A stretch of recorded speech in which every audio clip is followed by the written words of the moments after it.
Şanlıq İslam və Türk yurtu bolğan Şərqi Türkistan 1949-yılı Komünist Xitay hakimiyyətinin işğalına düşüb qalğandan buyan zulm özlüksüz davamlaşmaqda.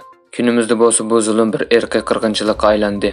Şərqi Türkistan Mədəniyyət və Uçur Mərkəzi bu münasibət bilan axbarat elan qılıb, Xitay işğaliyyətinin 74 illikdə Şərqi Türkistandakı zulmni təkidlədi. Xitay Komünist hakimiyyətinin quruluş xatir günü bolğan dövlət bayramı harpısında Şərqi Türkistan Mədəniyyət və Uçur Mərkəzi Xitayning Şərqi Türkistandakı işğaliyyəti və irqi qırğınçılıq siyasətini ayıpladı.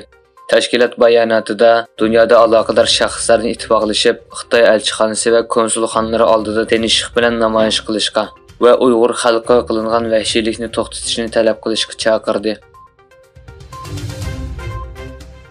Amerika hökuməti Şərqi Türkistandakı təminləş zənciriga əlaqədar hüccətning yangilanğan nüsxasını e'lon qildi.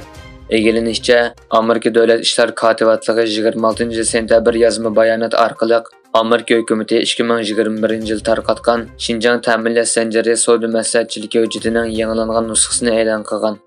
Dövlət İşlər Katibatlığının bayanatçısı Mativ Miller'ning bayonotida bu yangilash tartibini Amerika Dövlət İşlər Katibatlığı, Maliya Ministerligi, Savdo Ministerligi, Dövlət Bexatarlik Ministerligi, Amerika Savdo Vəkili İşxanası və Ministerligi birlikdə tüzgənligini. Buningdagi maqsad Xitoyning Şərqi Türkistanda ijro qilayotgan irqiy qirg'inchilik və insoniyatga qarshi jinoyatini, shundaqla majburiy əmgakning jinoiy isbotiga kishilarning diqqatini tortish ekanligini bildirdi. Alma şirketining Xitoyda uchrayotgan krizislari bag'ansari cho'ngaymoqda. Egilinishcha, Xitoy hökuməti alma əp to'kuni orqali cheklangan əplarni ziyorat qiladigan asosiy yutuqni taqishga tayyorlik qilmoqda ekan. Wall ko'chasi gazetining xabariga qaraganda, texnika magnati bu yangi cheklash qoidalarini hal qilish uchun Xitoy doiralari bilan suhbatlashishni boshlagan.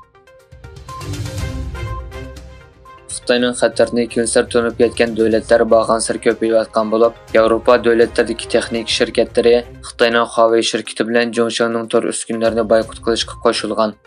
Egilinishçə, Germaniya aldın qapda şirkətlərdən Huawei uskunlarini ishlatishni cheklash yoki cheklashni talab qilishga tayyorlanganligini aytgan. Bu yil 6 oyda Yevropa ittifoqining ishki bozor amaldori Thierry Breton texmi ko'p Yevropa davlatlarini bu ishki Xitoy shirkatining uskunlarini boykot qilib, mahsulotlarning Yevropa ittifoqining G5 telegraf torida ishlatilmasligiga kafolatlik qilishga chaqirgan.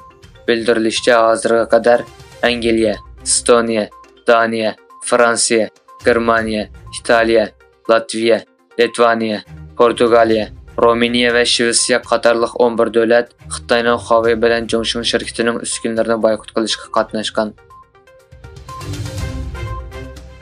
Xitoy urush aeroplanining Tayvan bo'g'izida bir yo'lovchilar aeroplanining ostida uchib radardan yoshiringanligi o'tirg'a qo'yildi. Tayvan Dövlət Müdafiə Ministerligi bu iş to'g'risida bayonot berishdan o'zini qochirgan bo'lsa-mu, Tayvan havo armiyasining brigada komandiri general Chang Yinting buning radardan yoshirishdagi troyat manevri bo'lishi mumkinligini aytgan. Chang ogohlantirib mundaq dedi: Xitoy Tayvan bo'g'zidan o'tilgan puhralar aviatsiya liniyasida yo'lovchilar aeroplani orqali oraliga to'yuqsiz hujum qo'zg'ashi mumkin. Qirg'iziston prezidenti Sadir Japarov O'rta Osiyo bilan Germaniya o'rtasidagi hamkorlikni kuchaytirish kerakligini o'tirg'a qo'ydi.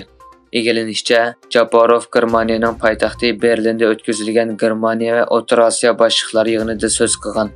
U boshliqlar yig'inining muhimligini ta'kidlab, biz O'rta Osiyo bilan Germaniya o'rtasidagi hamkorlikni izchil va atrofli kuchaytirishni qo'llaymiz degan.